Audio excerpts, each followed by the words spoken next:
This conference will now be recorded.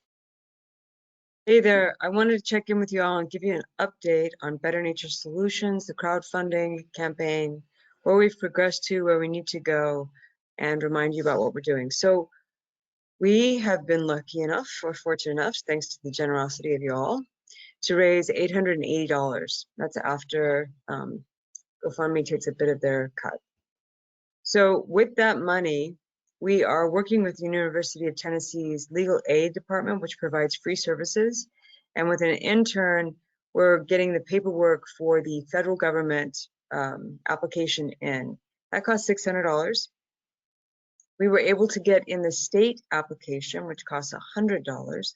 And because we were able to get that in, we are now a member of the Alliance for Better Nonprofits, so which cost another $100. So that's the $800 spent. Thank you very much. I think it was really well spent and such a perfect sum in a way to get us really, to get the roots in the ground, right? So now we want to water those roots and make sure that this nonprofit has a healthy, robust start. So this is a call for donations of any size, $5, $10, $50, $50,000, whatever it is that you can afford.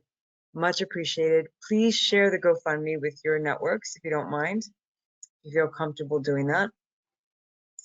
And we've updated the website to give a little bit, this is an early update, okay, so be gentle, but to give an update about what Better Nature is as a nonprofit, how it's serving the community of women locally from refugee and formerly incarcerated communities, as well as serving the environment by focusing on ecologically foundational and sound practices in landscape management and care and arboriculture. So we'll be a unique business, a business that is supporting women in this industry who are not well represented, and also not only supporting women in skill development in the field, but also supporting these women in educational development. So they'll be taking classes. I teach a lot of classes online. Now they're online, including some that are through, they're not directly through, but they provide continuing education credits to arborists for the International Society of Arborists. So yeah, these are serious courses. You can see some of them on YouTube, and they cover everything from root architecture and physiology to integrated pest management and the basics of botany and soils, right? So this is really important information that the interns will learn. Remember, their internship is a paid internship. So it's a full-time paid internship at $15 an hour. And so this is a living wage in our area.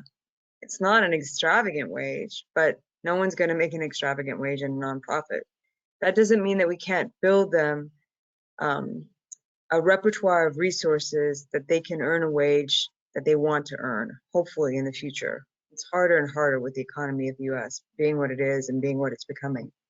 Anyway, so after that year internship at $15 an hour, they become full-time employees if they want to. And with that full-time employment, there's a little bump, increase in pay, as well as full-time benefits. Huge, right?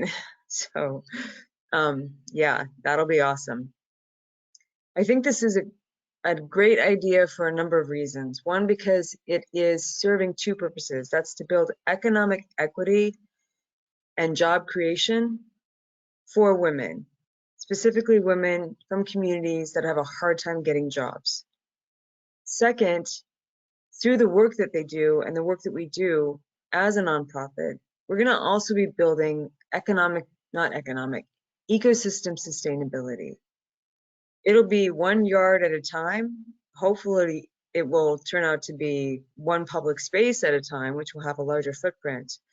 But utilizing ecological practices, we can really help reshape the urban landscape and suburban landscapes to emphasize indigenous pollinators and help provide habitats and resources to the dwindling bird species and the dwindling insect species.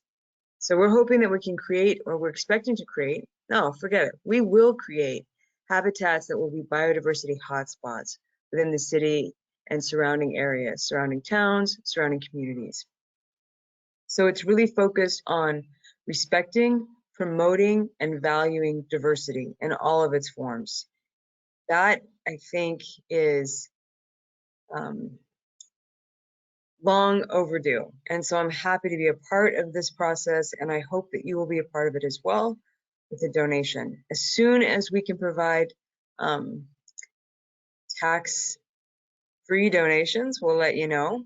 I can't wait for that announcement to come through, and I'll continue to post updates as they happen. Thanks a lot for your help. We really appreciate you.